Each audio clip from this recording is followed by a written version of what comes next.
Cette troisième étape du 22e tour du bocage et de l'Ernée, épreuve en ligne Juvigné-Juvigné avec un menu à 109 km 500, donc sur un départ neutralisé et 1 km.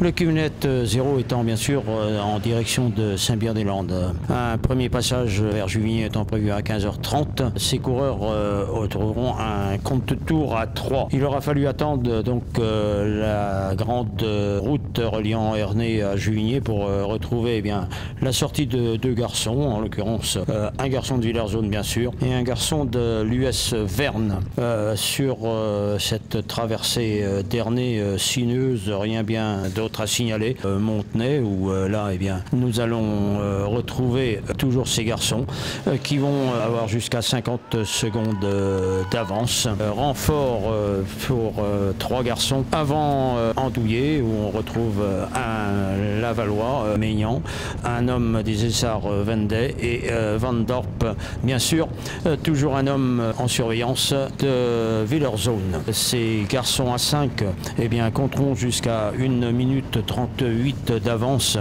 sur le passage avant Saint-Germain, cette localité où il y a pas mal de rétrécissement. Tout s'est passé sans encombre pour finalement aller au kilomètre 53 qui se situe à la sortie de Chaillan, donc kilomètre 53, remporté par un homme du club mayennais.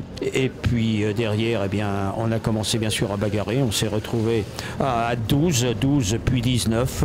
Ces 19 ont fait un long bout de chemin avant de rentrer sur le dernier point chaud à l'entrée du circuit de Juvigné. Là, bagarre bien obligée. Le juge de paix dans ces 3 tours de circuit sur le panneau, donc ont donné bien sûr une nouvelle tournure. Cette côte du bois de Châtenay, bien connue des cyclismes, a donc fait juge de paix.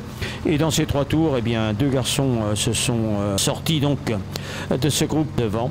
Et on a retrouvé donc un garçon de Unantes et un garçon à nouveau de Villers-Zone. Dans un manque d'intention donc, l'homme de Villers-Zone n'a pas regardé le panotage et a sprinté hors du dernier tour, ce qui a un peu tout désorganisé et qui a permis bien sûr la victoire finale d'un Unantes Atlantique.